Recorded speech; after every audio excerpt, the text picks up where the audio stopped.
BC రిజర్వేషన్లపై సుప్రీంలో fight చేయాలని ప్రభుత్వం నిర్ణయించింది. సోమవారం ప్రభుత్వం అత్యున్నత న్యాయస్థానానికి వెళ్లనుంది. హైకోర్టు తీర్పు కాపీని స్టడీ చేసిన ప్రభుత్వం సీనియర్ కౌన్సిల్తో సుప్రీంలో వాదనలు వినిపించాలని నిర్ణయించింది. దీనిపై అభిషేక్ మను సింఘ్వీతో పాటు సిద్ధార్థ దవేతో ఇంకా రిజర్వేషన్లపై తలపండిన వారితో వాదనలు వినిపించాలని నిర్ణయం తీసుకుంది. హైకోర్టు ఇచ్చిన స్టేను ఎత్తివేసి ఎన్నికల నిర్వహణకు అనుమతించాలని సుప్రీంని ప్రభుత్వం కోరనుంది. ఎన్నికల ప్రక్రియ, నామినేషన్ల స్వీకరణ కూడా ప్రారంభమైనందున ఇందులో హైకోర్టు జోక్యం సరికాదని రాష్ట్ర ప్రభుత్వం సుప్రీంకోర్టులో వాదించనుంది. అత్యున్నత న్యాయస్థానం తీర్పులకు అనుగుణంగా జనాభా గణాంకాలపై సర్వే నిర్వహించి బీసీ జనాభా 57.6% ఉన్నందున 42% రిజర్వేషన్లు కల్పించామని, దీనికి అనుగుణంగా పరిమితిని సవరిస్తూ చట్టం తీసుకువచ్చిన విషయాన్ని కోర్టు దృష్టికి తీసుకెళ్లనుంది. హైకోర్టులో పిటిషనర్ తరపున సీనియర్ లాయర్ మయూర్ రెడ్డి వాదించారు.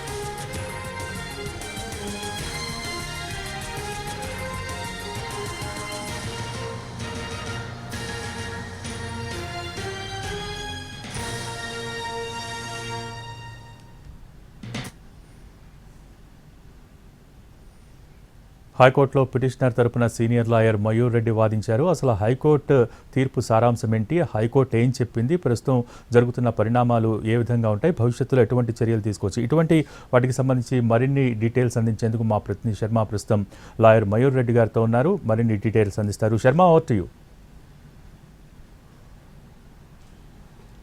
తెలంగాణలో బీసీ రిజర్వేషన్ల అంశం అన్నది ఇప్పుడు చాలా కీలకంగా మారింది.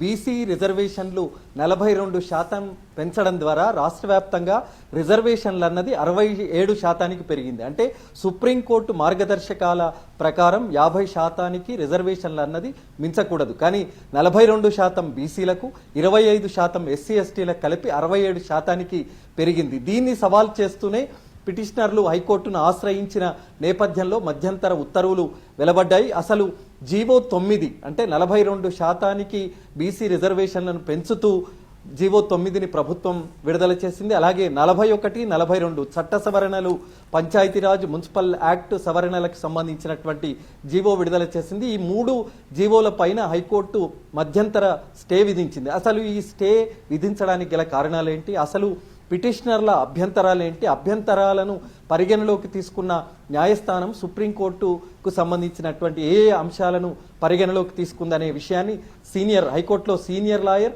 అలాగే పిటిషనర్ తరపు సుమారు 2 గంటల పాటు వాదనలు వినిపించిన లాయర్ మయూర్ రెడ్డి గారితో మాట్లాడదాం. ఏంటి ఆర్డర్కు సంబంధించి, ఆర్డరే చాలా 3 రోజులుగా ఎదురు చూశారు, ఎప్పుడు వస్తుంది, అందులో పేర్కొన్నటువంటి అంశాలు ఏంటి అనేది, ఆపరేటివ్ పోర్షన్ ఏంటి?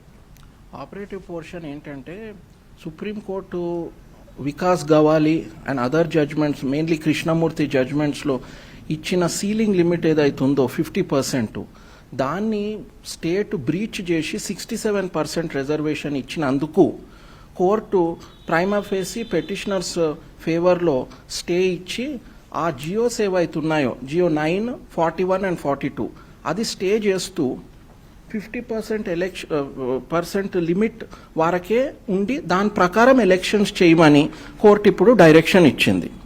ఎలక్షన్స్ని స్టే చేయలే.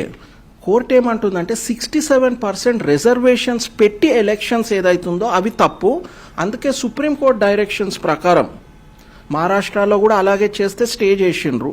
దాన్ని ఇన్ఫ్యాక్ట్ ఆ ఎంటైర్ ఎలక్షన్ని సెటిసైడ్ చేసి టు ది ఎక్స్టెంట్ ఆఫ్ 50% వరకే చేయమన్నారు. ఇందులో కూడా అదే అన్నారు. ఇప్పుడు 50% లిమిట్ పెట్టి ఎలక్షన్స్ కండక్ట్ చేయమన్నారు. అయితే 17% ఏదైతే ఓవర్ అండ్ అబౌవ్ 50% ఉందో రిజర్వ్డ్, అది తీపిచ్చి అవి ఓపెన్ కేటగిరీ సీట్స్లో చేసి ఎలక్షన్స్ కండక్ట్ చేయొచ్చు అన్నారు. ఆ రోజు వాదనలు విన్న తర్వాత ఆర్డర్, ఆపరేటివ్ పోర్షన్ ఆర్డర్ ఓరల్గా చెప్పిన సందర్భంలో కొన్ని రీజన్స్ కూడా మేము మెన్షన్ చేస్తాం ఆర్డర్లో అన్నారు. ఏం రీజన్స్ అందులో పెట్టారు? Operative portion of the order ఆ రోజు చెప్పలేదు. కోర్ట్ ఒట్టి stay of all further proceedings, reasons to follow అన్నారు. ఆ రీజన్స్ మన ముందు ఉన్నాయి. ఇప్పుడు ఆ రీజన్స్ చదివినాక మనకేం తెలుస్తుందంటే supreme court judgements already long line of decisions ఉన్నాయి. ఇందిరాస్వామి, ఇంకా దానికంటే ముందు 60s బాలాజీ ప్రిన్సిపల్ కూడా ఉంది, 50% రిజర్వేషన్స్ వైలేట్ చేయొద్దని. ఆ జడ్జ్మెంట్ ఇందిరాస్వామి 9 జడ్జ్ బెంచ్లో కూడా అన్నారు, ఆర్టికల్ 15(4), 16(4) ప్రకారం 50% రిజర్వేషన్సే ఉన్నాయి.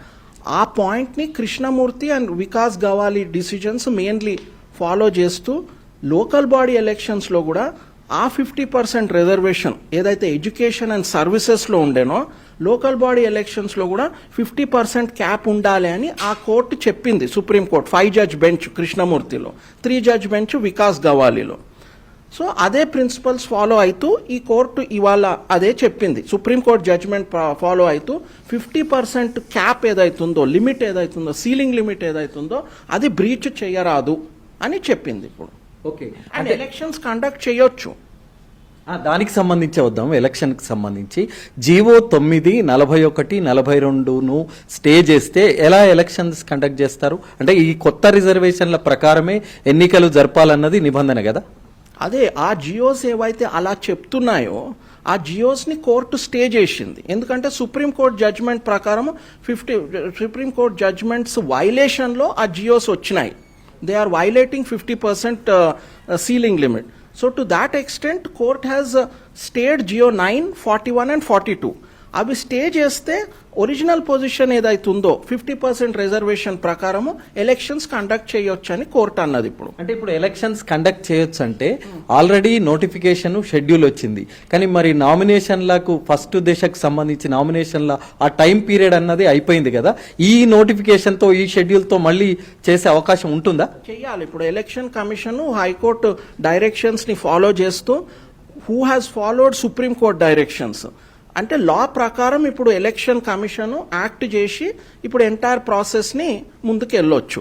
అంటే ఆ పాత రిజర్వేషన్ ప్రకారమే మళ్ళీ తీసుకురావాలి, మళ్ళీ ఫ్రెష్ నోటిఫికేషన్ షెడ్యూల్ అన్నది ఇవ్వాలా? దే కెన్ దీన్నే మాడిఫై చేస్తూ ఫ్రెష్ నోటిఫికేషన్ మేబీ తెచ్చి 50% క్యాప్ తోటి చేయొచ్చు. కానీ ఆ రోజు ఆర్డర్ చెప్పిన రోజు వాళ్ళ అబయన్స్ లో పెట్టారు నోటిఫికేషన్ షెడ్యూల్ కి సంబంధించి. వాళ్ళు ఏమన్నారంటే stay of all further proceedings, reasons to follow అన్నారు. ఆ రీజన్స్ ను ఇప్పుడు క్లారిఫై చేస్తూ ఈ డీటెయిల్డ్ ఆర్డర్ వచ్చింది. It is nearly an order of 39 pages. So అన్ని కంటెన్షన్స్ అన్ని మొత్తం సుప్రీంకోర్టు జడ్జ్మెంట్స్ అన్ని కన్సిడర్ చేస్తూ ఈ ఆర్డర్ ఇచ్చింది. సో దాని ప్రకారము ఇప్పుడు మనము we have full clarity in the matter. ఒక్కసారి ఆర్డర్ కాపీలో 38వ పేజీలో 27వ పారాగ్రాఫ్ ఏదైతే ఉందో అందులో చాలా స్పష్టమైనటువంటి మెసేజ్ ఉంది. అంటే దానికి సంబంధించి ఒకసారి క్లారిఫై గురించే నేను ఇప్పుడు వరకు ఎలాబరేట్ చేశాను. సో కోర్టు ఏమన్నదంటే 42% రిజర్వేషన్ ఏదైతే స్టేట్ బీసీస్కి ఇచ్చాదో అది స్టే చేస్తూ election commission can go head with the elections by holding that ఆ 17% ఏదైతే 50% ఓవర్ అండ్ అబవ్ ఉండేదో 42% రిజర్వేషన్ ఇంప్లిమెంట్ చేస్తే 17% 50% ఓవర్ అండ్ అబవ్ 67% వరకు వెళ్తుంది కదా. ఆ 17%ని దాన్ని ఓపెన్ కేటగిరీ సీట్స్లో డిక్లేర్ చేసి ఎలక్షన్స్ వెళ్ళొచ్చు అని అంటుంది. అయితే ఇప్పుడు ఏమవుతుందంటే 67% ఏదైతే మొన్నటి వరకు ఉండేనో రిజర్వేషన్స్ దాన్ని మళ్ళా మొదటి వరకు 50%కి తెచ్చి ఇప్పుడు ఎలక్షన్స్ కండక్ట్ చేయొచ్చు అన్నది. In effect what they have done is 17% portion ఏదైతే ఓవర్ అండ్ అబవ్ 50% ఉందో దాన్ని వారు దాన్ని రిజర్వ్డ్ పెట్టరాదు, దాన్ని ఓపెన్ కేటగిరీ సీట్స్లో డిక్లేర్ చేసి election should be conducted. The important thing is elections have to go on in accordance with law as declared by the Supreme Court. That is in essence what the Honorable High Court has given in a very detailed and a very clearly stated order. నాకు ఒకటి అంటే ఇప్పటికి కూడా ఇదే doubt అందరికీ ఉంది. Elections go on అంటోంది, కానీ ఈ షెడ్యూల్ ప్రకారం ఈ నోటిఫికేషన్ ప్రకారం ఇప్పటికిప్పుడు ఎలక్షన్స్ జరిగే అవకాశం ఉంటుందా? Of course ఉంటుంది, because we are only at the preliminary stages of the election process. ఇప్పటి వరకు నామినేషన్స్ కూడా వేయలేదు and so high court has come in at the right time and given this order that in accordance with law you conduct those elections, because 67% పెట్టి elections conduct చేస్తే గిట్ట high court క్లియర్గా చెప్పింది it will be violative of the judgement of Krishnamurthy 5 judge bench and the judgement of Vikas Gawali. High court is bound to follow the law laid down by the honourable supreme court. Honourable supreme court has laid down the law. దాని ప్రకారం high court ఇప్పుడు follow చేస్తున్నారు. ఈ copy వచ్చిన తర్వాత, ఈ కాపీని చూసిన తర్వాత స్టేట్ ఎలక్షన్ కమిషన్ రాష్ట్ర ప్రభుత్వానికి ఒక లేఖ రాసింది ఇప్పుడే కొద్దిసేపు క్రితమే. ఏం చేయాలి, ఫర్దర్ ఏంటి అనే దానికి సంబంధించి దాని గురించి నాకేం తెలియదండి. I can only speak about the order. మీరు ఫస్ట్ 26వ తేదీన బీసీ రిజర్వేషన్లకు సంబంధించి 26వ తేదీన దీనికి సంబంధించి జీవో వచ్చింది. 27 నాడు మీరు హౌస్ మోషన్ పిటిషన్ దాఖలు చేశారు. ఆ రోజు స్పెషల్ బెంచ్ కాన్స్టిట్యూట్ అయింది. మరి ఆ రోజు ఎటువంటి రిలీఫ్ ఇవ్వలేదు. మీరు ఎన్ని అంశాలు, అనేక అంశాలు ఆ బెంచ్ ముందు ప్రస్తావించిన రిలీఫ్ ఇవ్వనప్పుడు అసలు ఇది పరిగణలోకి తీసుకుంటుందా లేదా అనేటువంటి అనుమానాలు కూడా వచ్చాయి. మీరు ఆ రోజు ఏ రకమైనటువంటి వాదనలు వినిపించారు? సేమ్ ఇవే ప్రిన్సిపల్స్ మీద మేము చెప్పాం.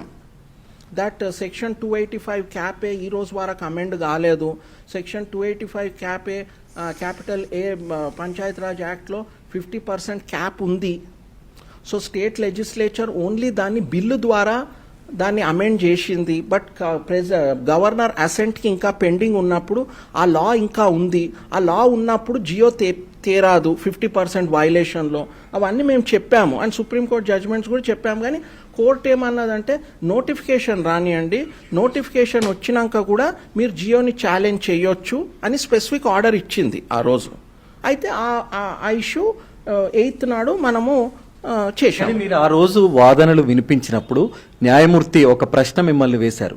జీవో అన్నది గెజిట్ అయిందా? గెజిట్ కానప్పుడు మీరు ఎందుకు అంత ఆదుర్దా, అంత ఆందోళన? ఆ రోజు వరకు గెజెట్ అయ్యింది. మేము నాకు స్పెసిఫిక్ ఇన్స్ట్రక్షన్ లేకుండా అయితే మేము మా ఇన్స్ట్రక్టింగ్ కౌన్సిల్ని అడిగాము. వాళ్ళు జియో గెజెట్ అయింది అన్నారు. So that is only a technical thing. GO gazette అయ్యింది, that was answered by us. But the main reason నా ప్రకారం కోర్టు దాన్ని ఎందుకు అడ్జర్న్ చేసిందంటే నోటిఫికేషన్ ఇంకా రాలేదు కదా. కోర్టు మళ్ళీ ఇప్పుడు హౌస్ మోషన్ అంటే ఎక్స్ట్రీమ్ ఎమర్జెన్సీస్లో సో ఇంకా నోటిఫికేషన్ ఇంకా రాలేదు కదా. నోటిఫికేషన్ వచ్చినాక కూడా మీరు జియోని ఛాలెంజ్ చేయొచ్చు అని ఆర్డర్ ఇచ్చింది. అదే ఈ రోజు మేము చేశాం. మీరు మొన్న ఫస్ట్ డే కానీ సెకండ్ డే కానీ వాదనలు వినిపించేటువంటి, అంటే సెకండ్ డేనే మీ వాదనలు వినిపించేటువంటి సందర్భంలో మరి మీ ప్రధానమైనటువంటి వాదన అసలు ట్రిపుల్ టెస్ట్ అనేది సక్రమంగా జరగలేదు, ఎంపారికల్ డేటా అనేది సక్రమంగా జరగలేదు, అభ్యంతరాలు తీసుకోలేదు అనేటువంటి ప్రధానమైనటువంటి అంశంపైనే ఎక్కువ వాదనలు వినిపించారు. అంటే మేము మెయిన్లీ టూ ఆర్గ్యుమెంట్స్ నేను చేశాను. నేనేమన్నానంటే ఫస్ట్ థింగ్ 2 laws ఉన్నాయి. ఆ 2 lawsని స్టేట్ వైలేట్ చేసింది జియో 9 and 41, 42 తెచ్చి. ఆ 2 laws ఫస్ట్ లా ఏంటంటే సుప్రీంకోర్టు జడ్జ్మెంట్ ఏమన్నది 50% క్యాప్ వైలేట్ చేయరాదు అన్నది. ఎట్టి పరిస్థితి only scheduled areas, far flung areas which are cut off from the normal way of life. ఇప్పుడు north eastern states where almost 100% are ST/SC. అటువంటి సిచ్యువేషన్స్లో only for the purpose of STs, scheduled areas are SCs you can breach 50%. వేరే సిచ్యువేషన్స్లో చేయరాదని Krishnamurthy and Vikas Gawali judgments అన్నాయి. ఈరోజు court మన state government ఆ ప్రిన్సిపల్ని వైలేట్ చేస్తూ 67% తెచ్చింది. అదొకటి violation supreme court judgment. Second violation ఏంటంటే 285 క్యాపిటల్ ఏ పంచాయత్ రాజ్ యాక్ట్లో ఏమంటదంటే సుప్రీంకోర్టు జడ్జ్మెంట్స్ని ఇంప్లిమెంట్ చేస్తూ 50% క్యాప్ 50% క్యాప్ ఉంటుంది అని 285 క్యాపిటల్ ఏ అంటుంది సెక్షన్. అలా దాన్ని ఉండంగా కూడా వీళ్ళు జియోస్ తెచ్చటము illegal. And only house pass చేసింది అమెండ్ చేస్తామని. గవర్నర్ అసెంట్ ఇవ్వాలి. గవర్నర్ అసెంట్ ఇచ్చినాకనే అది లా అవుతుంది. అది ఇంకా గవర్నర్ అసెంట్ ఇవ్వలేదు. ఇవ్వని మూలాన అది సెక్షన్ ఇంకా ఉంది. అలా ఉండంగా ఇటువంటి జియోస్ తేవటం ఇల్లీగల్. అంటే గవర్నర్ తన దగ్గర నెలల కొద్ది పెండింగ్ లో పెట్టుకుంటే అసలు ప్రజల అవసరాలకు అనుగుణంగా ఏ ప్రభుత్వాలు ముందుకు వెళ్ళవు అన్న ఒక ప్రధానమైనటువంటి అంశం కూడా ఆ రోజు వచ్చింది. అంటే దాంట్లో మేము క్లారిఫై చేశాము. ఈ ఇష్యూ స్టేట్ ఆఫ్ తమిళనాడు కేసులో సుప్రీంకోర్టు కన్సిడర్ చేసింది. సో సుప్రీంకోర్టు ఏమంటదంటే ఫస్ట్ గవర్నరు ముందు పెడితే గవర్నర్ మళ్ళీ వాపస్ చేయాలి కౌన్సిల్ ఆఫ్ మినిస్టర్స్కి. మళ్ళీ వాళ్ళు కౌన్సిల్ ఆఫ్ మినిస్టర్స్కి 3 months లోపట రిటర్న్ చేయాలి. Council of ministers still retreat చేసి మళ్ళీ అదే బిల్లు వారు ముందట పెడితే వాళ్ళు దాని మీద ఒక డిసిజన్ తీసుకోవాలి, అసెంటో డిసిజన్. అయినా కానీ డిసిజన్ తీసుకోకపోతే అప్పుడు స్టేట్ కోర్టుకు రావచ్చు. డీమ్డ్ అసెంట్ అనేది కాన్సెప్ట్ రాంగ్. కాన్స్టిట్యూషనల్ లాలో గవర్నరు ప్రెసిడెంట్ డీమ్డ్ అసెంట్ అనే కాన్సెప్టే లేదు. స్టేట్ అన్నది డీమ్డ్ అసెంట్ అని. అది కూడా ఆ పీరియడ్ ఇంకా అయిపోలేదు, ఓన్లీ 1 month అయింది. ఇప్పుడు స్టేటు ఆల్రెడీ మార్చిలో ఆర్డినెన్స్ ఇచ్చారు, అది కూడా అసెంట్ రాలేదు. అవును, మార్చిలో వాళ్ళు ఏమన్నారంటే we are wanting to bring about 42% reservation అని మార్చిలో ఒక అది ఉంది, జియో ఉంది. బట్ దాని తర్వాత గవర్నర్ ముందు పెట్టామన్నారు, కానీ గవర్నర్ ఆటోమేటిక్ అసెంట్ కాన్సెప్ట్ ఇంకా లేదు. అది even if governor did not act for 6 months, state can come to court and take directions from court. But governor need not, there is no concept of deemed assent in the constitution అని మేము ఆ judgements ప్రకారం చూపించినాం. 67% పెంచింది రాష్ట్ర ప్రభుత్వం.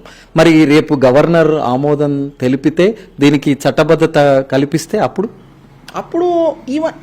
అందుకే అంటున్నా 2 laws ఉన్నాయండి. Whether even if this section 285 cap A receives governor assent, I don't know. But even if he gives, Supreme Court judgments against to High Court ellaradu. Supreme Court judgments annai 50% cap pettalani. Dantlo against elte, then it will be against the law laid down by the Honorable Supreme Court. So statute okat anna, statute na amend chesina, Supreme Court judgments alage unnai kada. And ఎన్నో states 50% violate చేస్తూ ఇచ్చాయి, అవన్నిటిని కొట్టేసిండ్రు. కానీ రాష్ట్ర ప్రభుత్వం సుప్రీంకోర్టును ఆశ్రయించాలనుకుంటుంది. Order copy వచ్చిన తర్వాత నాకు తెలిసి మండే వెళ్లే అవకాశం ఉన్నట్టుంది.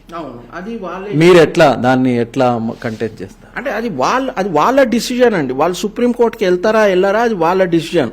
దాని గురించి మనమేం చెప్పరాదు. వాళ్ళు గిట్ వేస్తే వీళ్ళు గిట్ ఎంగేజ్ చేస్తే మనం చెప్పొచ్చు. అప్పుడు కూడా ఈ సుప్రీంకోర్టు డిసిజన్సే చూపిస్తాం సుప్రీంకోర్టులో. ఓకే, ఈ రోజు హైకోర్టు సుప్రీంకోర్టు డిసిజన్స్ ఫాలో అయ్యి ఈ జడ్జ్మెంట్ ఈ ఆర్డర్ ఇచ్చింది. రేపు సుప్రీంకోర్టులో కూడా మేము అవే డిసిజన్స్ చూపిస్తాం. కేవియట్ ఫైల్ చేశారా? నాకు తెలిసినంత వరకు ఒకరు చేసినట్టున్నారు. I'm not sure. నాకు ఇంకా దాని గురించి ఏం తెలియదు. ఆ ఇన్స్ట్రక్టింగ్ అడ్వకేట్స్ చెప్పొచ్చు దాని గురించి. నాకు దాని గురించి ఏం తెలియదు ఇంకా. ఓకే, ఇది సీనియర్ లాయర్ మయూర్ రెడ్డి చెప్తున్నటువంటి అంశాలు. ఆర్డర్ లో అనేకమైనటువంటి అంశాలు పేర్కొన్నారు. 50% మించి రిజర్వేషన్లు ఉండరాదన్న నిబంధనకు సంబంధించి మాత్రమే మధ్యంతర స్టే అన్నది హైకోర్టు విధించింది. ఒకవేళ సుప్రీంకోర్టుకు గనక రాష్ట్ర ప్రభుత్వం వెళితే తమ కంటెన్షన్స్ ఏ విధంగా ఉంటాయి, అక్కడ కూడా సుప్రీంకోర్టు ఉత్తర్వులను అక్కడ చూపించి తమ వాదనలను కొనసాగిస్తామనేటువంటి విషయాన్ని మయూర్ రెడ్డి చెప్తున్నారు. Vote studio.